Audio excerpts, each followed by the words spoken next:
कानाकोपऱ्यातून आलेल्या तमाम मल्लांचं, कुस्ती शौकीनांचं, वस्तादांचं, त्यांच्या प्रशिक्षकांचं आणि खऱ्या अर्थानं एकदा जोरदार टाळ्या या उपस्थित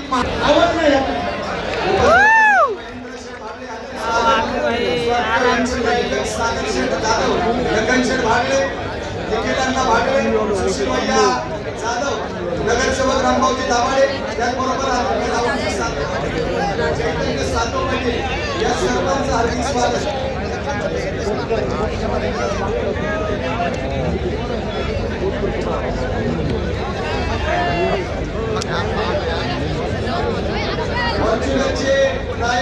सन्माननीय माजी उपसरपंच शंकर बंडगर सोलापूर लालकर चौक विरुद्ध मोहन पाटील ब्ल्यू चौक सुवर्ण पदक आणि रौप्य पदकासाठी तयार राहिला. 97 किलो वजनावरती लढत चालू आहे. रोहन पवार सोलापूर लालपट्टीमध्ये लढतोय आणि सुनील कोटगाड सांगली निळ्या पट्टीमध्ये लढतोय.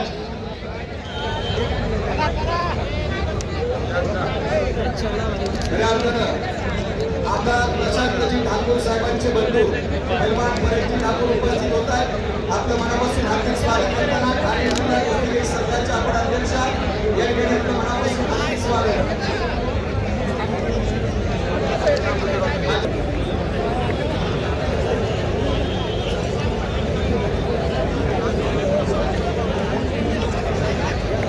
कुस्ती करा पैलवान.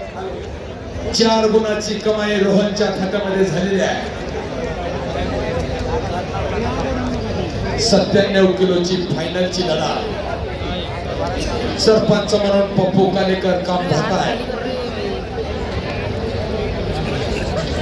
सैट पंच सुनील लोखंडे.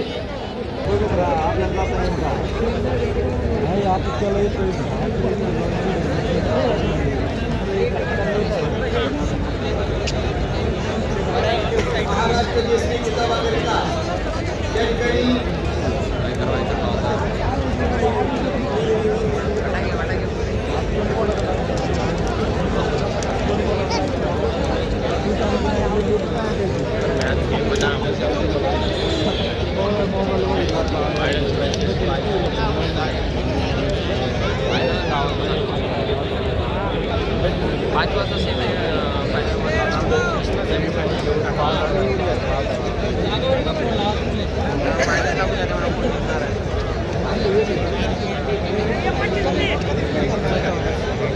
कोण होणार सुवर्ण पदकाचा मानकरी याचा फैसला चालू आहे.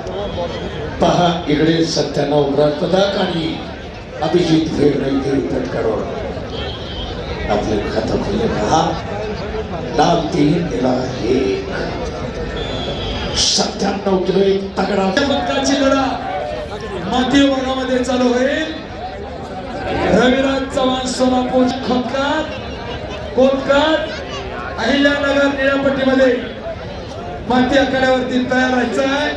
चालू कुस्तीनंतर महाराष्ट्र केसरी ओपन गटाची काश्य पदकाची लढत होईल.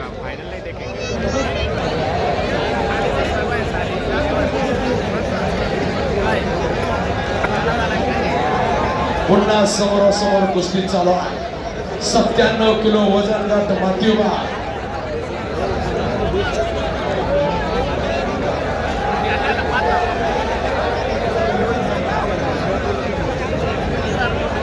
अपनी आगे कुछ रोहन कायम हो.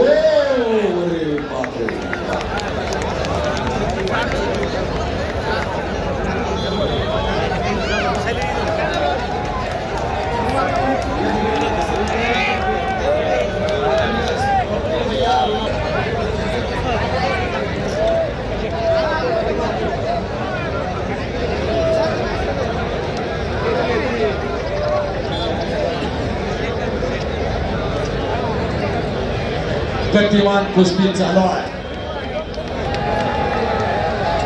आणि राज पदकाचा मानकरी ठरला कोल्हापूरचा ऋषिकेश पाटील. अभिनंदन पैलवान.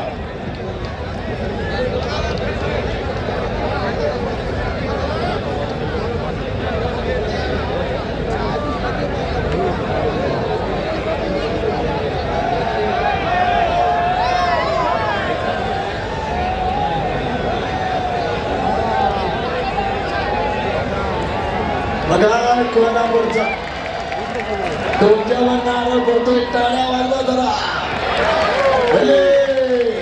वा बाहेर या, बाहेर या. मैदानाच्या बाहेरून पाटील मैदानाच्या बाहेरून आपलं अभिनंदन आहे, कौतुक आहे. मोहन पाटील 97 किलो फायनल सुवर्ण आणि रौप्य पदकासाठी एक तुफानी लढा बुलेट आणि स्प्लेंडर. 30 सेकंद बाकी आहे. कौन जीतेगा बुलेट, कौन जीतेगा स्प्लेंडर का फैसला. 4 गुण रोहन पवारनं हासिल केले आहे. 1 गुण सुनील कोंडगोंडनं घेतलेला. काही घडतंय लास्टचे 10 सेकंद वेळ कुणासाठी थांबत नाही. 97 किलो सुवर्ण पदकाचा मानकरी आणि कुस्ती संपली आणि 97 किलो वजन गटामध्ये सुवर्ण पदकाचा मानकरी ठरला रोहन पवार सोलापूर शहर. टाळ्याच्या गजरात त्याचं स्वागत करा आणि ब्रांच पदकाचा